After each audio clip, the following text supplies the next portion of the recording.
H1B వీసాలపై America అధ్యక్షుడు Trump తీసుకున్న నిర్ణయం ఇప్పుడు చర్చనీయాంశంగా మారింది. H1B వీసా దరఖాస్తుల ఏడాది రుసుమును $1,00,000గా నిర్ణయిస్తూ ఎగ్జిక్యూటివ్ ఆర్డర్పై సైన్ చేశారు ట్రంప్. ఇక మీదట అమెరికాలోని కంపెనీలు విదేశీ నిపుణులను నియమించుకునేందుకు జారీ చేసే ఒక్కొక్క వీసాపై ఏడాదికి $1,00,000 చెల్లించాల్సి వస్తుంది. దీంతో కొత్త H1B వీసా విధానం భారత్తో పాటు చైనాపై తీవ్ర ప్రభావం చూపనుంది. ప్రతి H1B వీసాపై ఏటా $1,00,000 రుసుం విధించినట్లు US commerce secretary Howard Lutnick ప్రకటించారు. విదేశీ ఉద్యోగుల నియామకాలు ఆపి అమెరికన్లకు ట్రైనింగ్ ఇవ్వాలన్నారు US commerce secretary Howard Lutnick. దేశంలోని ఉద్యోగాలను కొల్లగొడుతున్న వారిని ఇతర దేశాల నుంచి తీసుకురావడం ఆపండని తెలిపారు. ఈ నిర్ణయానికి టెక్నాలజీ రంగం మద్దతు ఇస్తుందని ట్రంప్ పేర్కొన్నారు. ఈ నిర్ణయంతో వారు చాలా సంతోషిస్తారని తెలిపారు. ట్రంప్ నిర్ణయంపై దిగ్గజ టెక్ కంపెనీలైన యాపిల్, గూగుల్, మెటా ఇంతవరకు స్పందించలేదు. 1990లో అత్యంత నైపుణ్యం కలిగిన విదేశీ నిపుణుల కోసం H1B వీసా తీసుకొచ్చారు. యుఎస్లోని టెక్నాలజీ కంపెనీలు విదేశీ నిపుణుల కోసం ఇవి జారీ చేస్తాయి.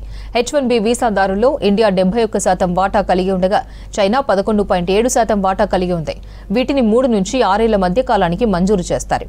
దీంతో ఈ వీసాను ఉపయోగించుకుని ఎంతో మంది విదేశీ నిపుణులు అమెరికాలోకి ప్రవేశించి ఉన్నత ఉద్యోగాల్లో స్థిరపడ్డారు. ప్రస్తుతం H1B వీసా దరఖాస్తుదారులకు లాటరీ విధానం ఉంది. తొలుత లాటరీ దరఖాస్తుకు సాధారణ ఛార్జీలు కట్టాల్సి ఉంటుంది. లాటరీలో ఎంపికైతే అదనపు ఛార్జీలు చెల్లించాలి. చాలా సందర్భాల్లో కంపెనీలే వీసా ఛార్జీలను భరిస్తాయి. ప్రస్తుతం తీసుకున్న నిర్ణయం కంపెనీలకు పెనుభారంగా మారనుంది.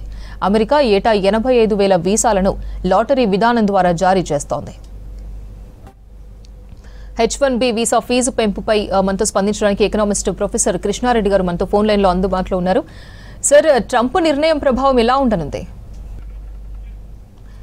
కృష్ణారెడ్డి గారు మనతో ఫోన్ లైన్లో అందుబాటులో ఉన్నారు. సార్, ట్రంప్ నిర్ణయ ప్రభావం ఎలా ఉండనుంది? ట్రంప్ తీసుకున్నటువంటి నిర్ణయాల వల్ల ఖచ్చితంగా భారతదేశంతో పాటు ప్రపంచ దేశాలన్నిటిపైన కూడా ఇది ఒక తీవ్రమైనటువంటి ప్రతికూల ప్రభావాన్ని చూపనుంది. ఎందుకంటే అమెరికా చేస్తున్న చేష్టలు ప్రపంచ దేశాలపైనే కాదు, ముఖ్యంగా అమెరికా పైన ప్రతికూల ప్రభావం అనేది పడుతుంది.